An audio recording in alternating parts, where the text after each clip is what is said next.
عدد من کوچیکتر باشه رنگم تیره تر، هرچی بزرگتر باشه رنگ روشن‌تره.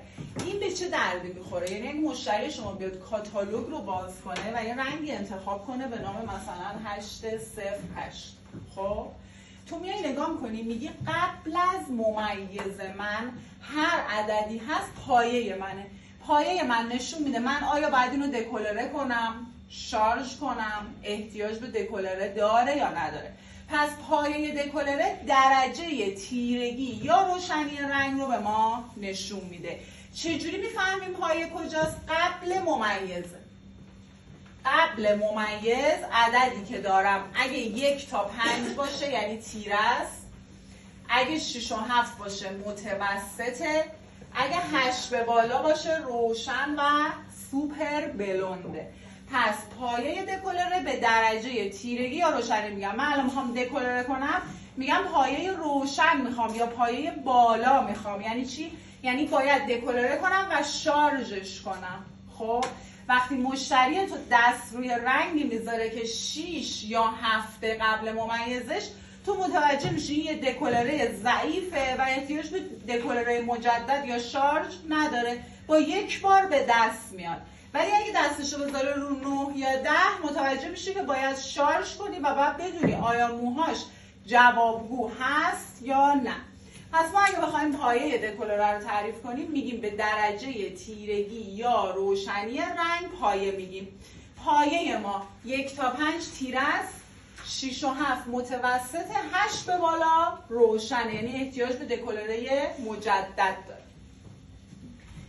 بچه‌ها ما وقتی که پایه دکلرمون رو متوجه شدیم میخوایم بدونیم از روی کاتالوگ رنگ‌ها رو چجوری تشخیص بدیم. میگم اگر مشتری تو اومد 808 رو انتخاب کرد، گفتم قبل ممیزی پایه است.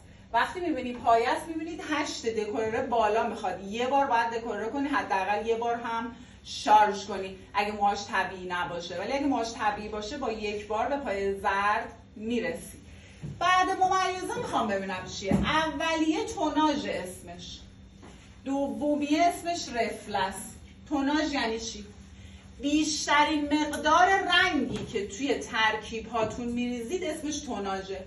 بیشترین مقدار رنگی که تو ترکیب میریزی. مثلا کاسه رو برمیداری میخوای زیتونی دودی درست کنی، زیتونی رو بیشتر و دودی رو کمتر بریزی، به زیتونی میگیم اصطلاحاً توناژ، به دودی میگیم رفله. دیگه نمیگیم یه رنگ‌ها دیگه نمیگه اونی که بیشتر ریختم، میگه توناژ، نمیگه اونی که کمتر ریختیم، میگه رفله. پس اصطلاحات رنگمش اولین عددی که بعد ممیز میاد توناژه، یعنی بیشتر ریخته شده. دومی رفلس یعنی کمتر ریخته شده. خب الان من میخوام ببینم این رنگ هایی که توی کاتالوگ هست اسمشون چیه.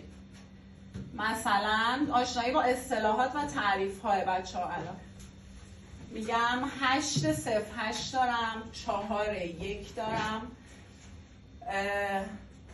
4-66 دارم، 9-11 دارم، 907 مثلا دارم. میخوام ببینم اینا چیه. بچه‌ها در کاتالوگ با یه سری عددها و رقم‌ها روبرو هستیم. اگر بعد از ممیز یک عدد باشه، یا 1 یا 3 یا 5، یه دونه عدد باشه بعد ممیزان، به اون رنگ میگیم مادر. رنگ‌های مادر رو باید بخری، قابل ترکیب نیستن. پس چه رنگ‌هایی رو تا الان فهمیدید باید بخرید؟ تمامی رنگ‌هایی که بعد ممیزشون یه رقمه، بهشون میگیم رنگ‌های مادر. نمیتونی بسازیشون، باید بخریشون. در کاتالوگ اعدادی که بعدشون 2 یا 3 عدده، یعنی بعد ممیز یا 2 عدده یا 3 عدد، بهشون میگیم ترکیبی. ترکیبی ها رو نخریدی هم مهم نیست، چون خودت میتونی بسازیشون. پس رنگ‌های ترکیبی به چه رنگ‌هایی میگیم؟ بعد ممیزشون 2 یا 3 رقمه.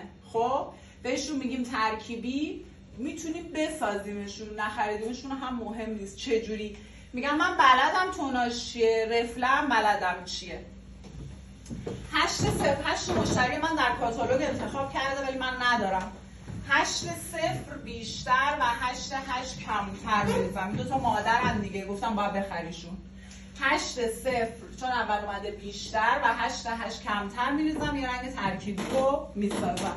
پس رنگ‌های ترکیبی رو نخریدید هم مهم نیست، ولی رنگ‌های مادر رو باید داشته باشید. چجوری می‌سازی؟ با توجه به توناژ و رفله که متوجه شدید این بیشتر و این کمتر. ما در کاتالوگ یه عددی داریم که بعد ممیزشون عین هم تکرار شده، مثل 466، مثل 544، مثل 711، مثل 511. پشت ممیزش عین همن. به این رنگ ها میگیم رنگ های اکسترا. حالا بعدا میگیم کجا استفاده میشه و چطور. پس به این رنگ ها ما میگیم رنگ های اکسترا، رنگ هایی که بعد ممیز 2 یا 3 رقمشون عین هم تکرار شده. یه سری هم داریم که هیچ ممیزی ندارن، مثل 1000، مثل 923، مثل 111. اینا هایلایترن بچه ها. اگر هم ممیز داشته باشند قبلش یا 11 یا 12. پس قبلش یا 11 یا 12 یا اصلا ممیز و نقطه نداره. به این رنگ ها میگیم هایلایتر. پس ما وقتی کاتالوگ رو باز میکنیم یه سری عدد و رقم داریم. ببین شما که مبتدی هستی، من دارم میگم که گوش کنی دیگه، همش سرت توی برگ است، هیچی یاد نمیگیری. متوجه شدی؟ هیچی یاد نمیگیری به خاطر اینکه من اینو دارم باز میکنم. شما متوجه بشید تو همش داری مینویسی، هیچی یاد نمیگیری. فقط گوش کنید. بذار رو وایس، شب برو تو خونه وایس تو گوش کن، چک نویس کن. الان همه حواست به نوشتنه. من مطمئنم هیچ کدوم اینا رو نفهمیدی اصلا من چی گفتم. رو وایس بذارید بچه چی می‌نویسید. یه ساعت شب وقت بذارید، گوش کن، چک نویسش کن. 2 بار تکرار میشه برات، کامل متوجه میشی. الان دارم میگم برای شما، دارم میگم همتون سرتون تو برگ است. خب پس ما در کاتالوگ رنگ مادر داریم، بعد از ممیزش یک عدده، باید بخری، قابل ساختن نیست. رنگ ترکیبی داری، بعد ممیز 2 یا 3 رقمه. چجوری ساخته میشه؟ با رنگ‌های مادر ساخته میشه. اولیه بیشتر و دومیه کمتر ریخته میشه. رنگ‌های اکسترا داریم، از کجا بفهمیم؟ بعد ممیزشون 2 یا 3 رقم عین هم تکرار میشه، بهشون میگیم رنگ‌های اکسترا. رنگ‌های هایلایتر یا سوپر بلون یا روشن کننده داریم، یا بهشون های لیفت هم میگیم. یا ممیز ندارند یا اگه دارن قبل ممیزشون 11 و 12. این از توضیحات اصطلاحاتمون در کاتالوگ.